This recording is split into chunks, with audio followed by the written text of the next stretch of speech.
know that most of what you've seen, read, or heard about Billy the Kid is untrue? My name is Gail Cooper. I'm a medical doctor and forensic psychiatrist. My specialty is murder case consultation for the defense. For 20 years, I've used my expertise to uncover the real Billy the Kid. Researching over 40,000 pages of archival documents and books, I've written the revisionist history. It's shocking, it's liberating, and I've written books demolishing the hoaxes, hijacking the history. My talks will share with you what I've found. Cover-ups, misinformation, and fakery, to use Old West lingo, will bite the dust.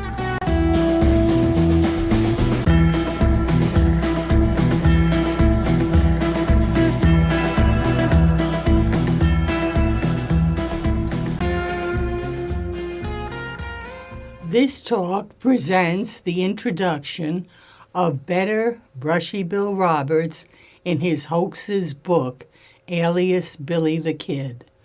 The information is from my book, Cracking the Billy the Kid Imposter Hoax of Brushy Bill Roberts. The real Brushy Bill Roberts failed his imposter hoax as conceived by WilliamVMorrison.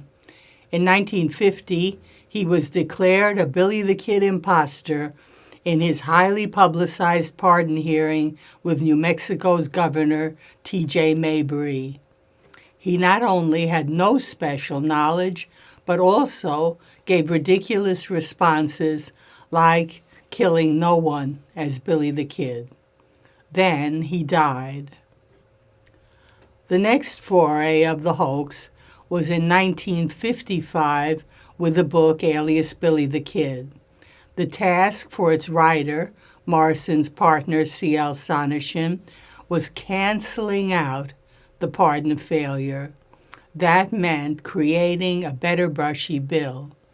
It began in the book's 12-page prologue with faking the pardon hearing as covering up his being Billy. Added fakery were tidbits of his supposed special knowledge and his physical match to Billy. Sonneshin's scam was deception by details and lying by commission and omission. That makes the prologue a great start for hoax busting. The prologue first dispenses with the pardon hearing by hiding Brushy's fatal flubs and blaming his bad showing on rattling by press and experts. Next came faking his matches to Billy to imply their cover-up by the hearing's bad guy authority figures just protecting Pat Garrett's reputation. Sonneshin's trickery starts by faking Morrison as a good guy who found Billy the Kid. He's called, quote, a graduate lawyer with a good nose for evidence. Added is his membership in the Missouri Historical Society and descent from Ferdinand Maxwell, brother of famous Lucien Bonaparte Maxwell. Omitted is that he wasn't a lawyer, was a car parts and copier machine salesman, and was no historian. Morrison's discovery of Brushy is presented as an accident of his legal work, with omission that he had a sideline of promoting Old West impersonators.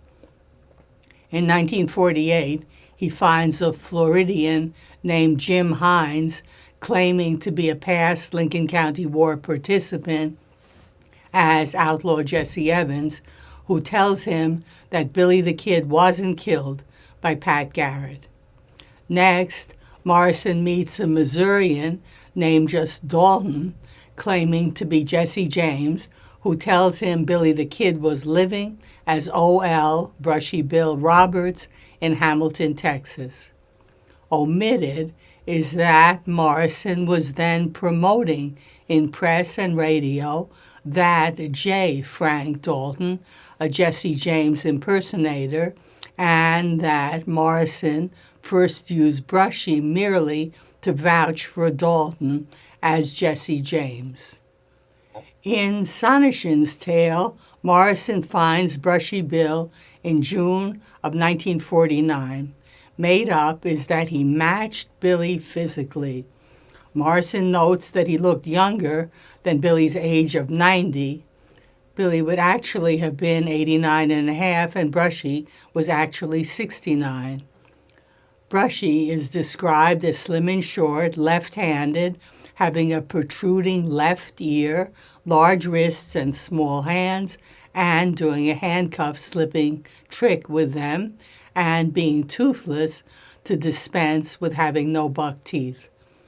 Thus starts the hoax's faking from sources and starts the hoax busting by their replicated errors. The sources for the so-called physical match can be found. Small hands for handcuff slipping came from Billy the Kid outlaw myth writings. Real Billy, as seen in his tintype, had a regular-sized, muscular right hand. But Morrison thought Brushy's small hands and thick wrists could clinch identity.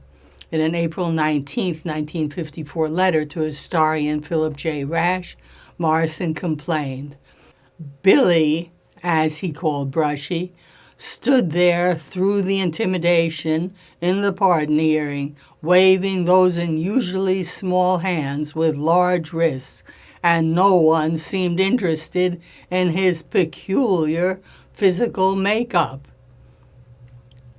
Many antique sources made up small hands for fictional shackle slipping. Pat Garrett's dime novel style, 1882, The Authentic Life of Billy the Kid, ghostwritten by Ash Upson, stated that, quote, "Billy's hand was small and his wrists large, so it was difficult to keep a pair of handcuffs on him." For the great escape, fabricated was that after killing Bell, Billy, quote, ran to the window at the south end of the hall from which he saw Bell fall. Then, slipping his handcuffs over his hands, he threw them at Bell's body. Lew Wallace's Billy the Kid Outlaw Myth articles used shackle slipping to hide that Billy was in sham jailing in Lincoln in Juan Patron's house and merely walked out after Wallace didn't give the promised pardon. Wallace used the fable in his June 8, 1902 New York World magazine's General Lew Wallace Writes a Romance of Billy the Kid. Wallace wrote, "The manacles slipped like magic from his wrists. The guards stood stupefied, and Billy the Kid walked leisurely from the jail yard." Sources for left-handedness came from Billy's tintype with unawareness of its right-to-left reversal. In fact, Brushy was right-handed, as noted in his pardon hearing. That era is in source book Walter Noble Burns's 1926 The Saga of Billy the Kid, which fictionalized Billy's death walk, stating, "So the kid started out for the meat, the butcher's knife in his right hand, and naturally enough, as he was left-handed, his .41 caliber double-action revolver in its scabbard on his left side." Ambidextrousness, a known Billy trait, is also claimed, but ruined by Brushy's saying he favored the left, repeating his tintype error, where Billy actually cocks his favored right hand beside his right-sided holstered revolver. Brushy's funny left ear was also lifted from Billy's tintype from ignorance of its right-to-left reversal, with real Billy's ear pushed out by his rightward, jauntily tilted hat brim. Continuing the fake physical match, had Morrison examined stripped-down Brushy and finding 26 scars claimed from bullets and knives. Brushy's family later told historian Donald Klein for his 1988 question mark unpublished manuscript, Brushy Bill Roberts, I Wasn't Billy the Kid, that they were from his lifelong farm labor work. In particular, Brushy shows a scar on his hip to mimic special knowledge. He says it's, quote, "From the time I run into the street in Lincoln to take the guns off the body of Sheriff Bill Brady, Billy Matthews ran behind an adobe wall and fired. His shot went through the flesh of this hip and then hit weight," misspelled. "Fred and I jumped the wall. I pulled my pearl handle .44 off his body."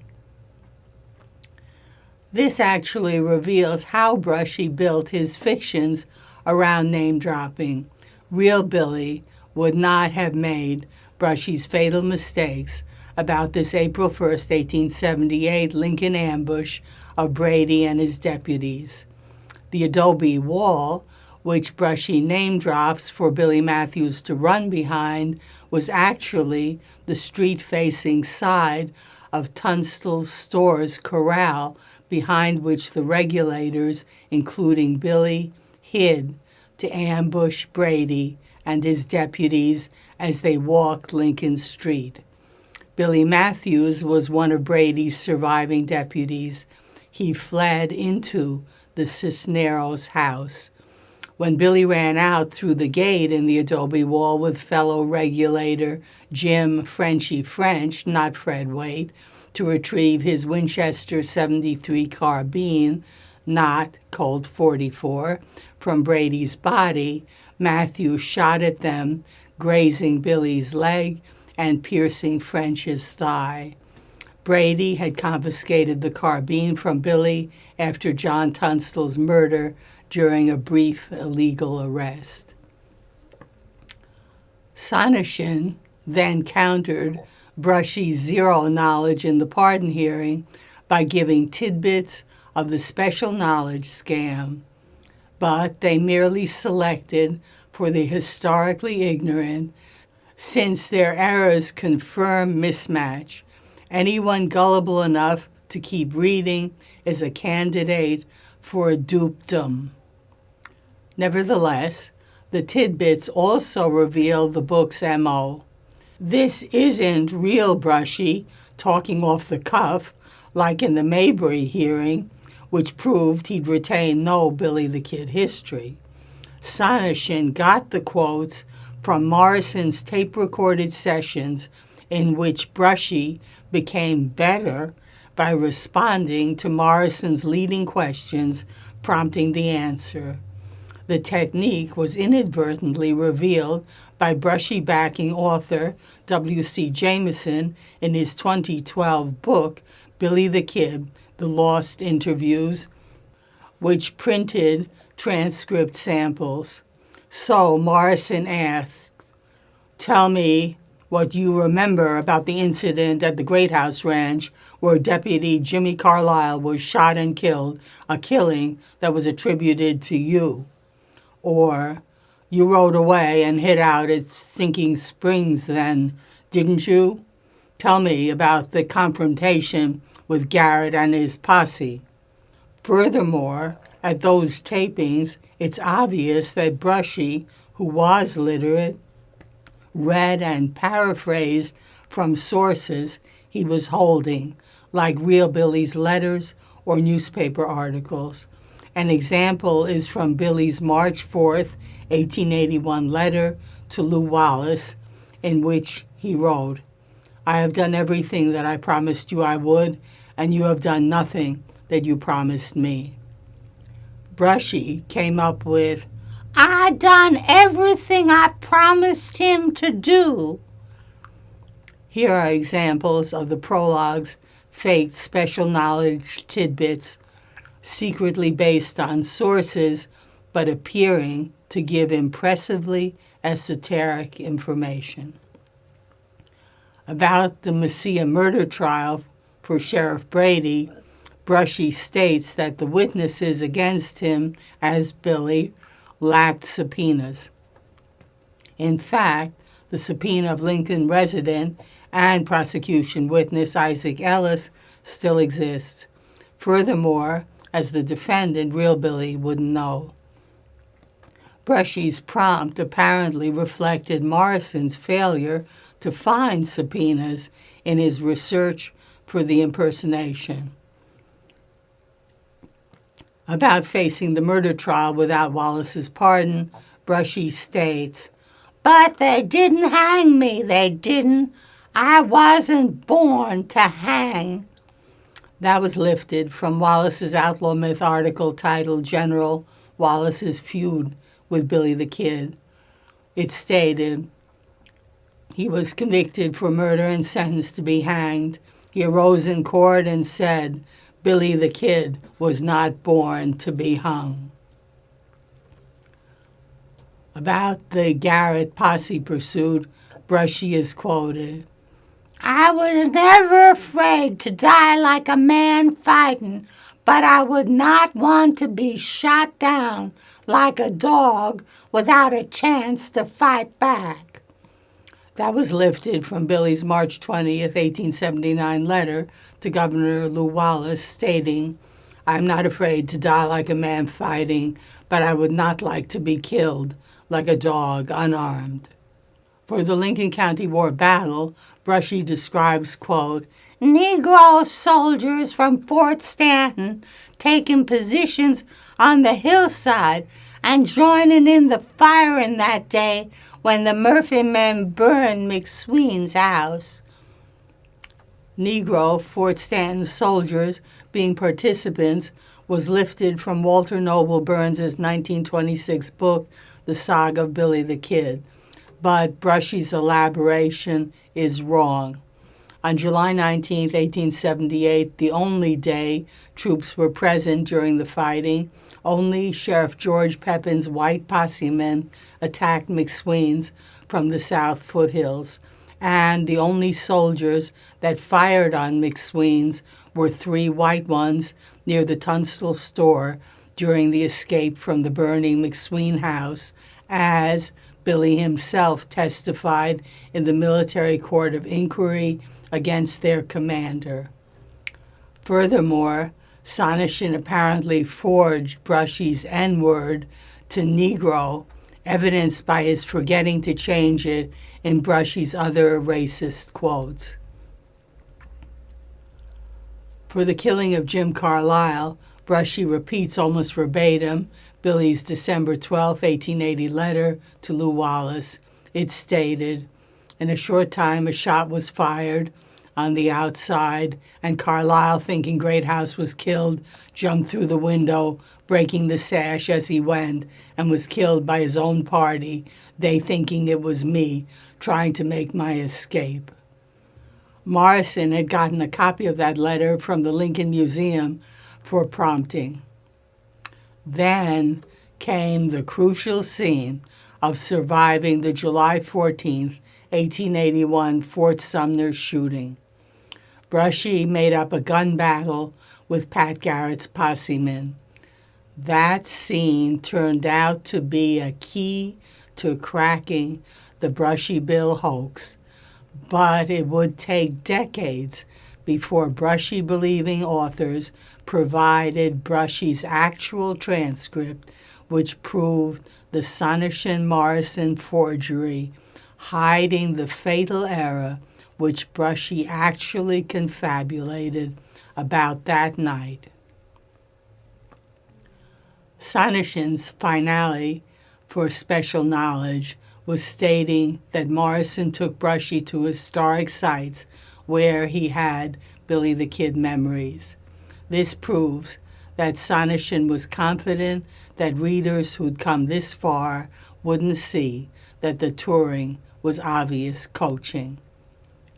Sonneshin concluded dramatically that Morrison was so impressed with Brushy that he moved to El Paso for further researching and engaged the Andrus, Lipscomb, and Petticolas law firm there to prepare Brushy's pardon petition as Billy the Kid.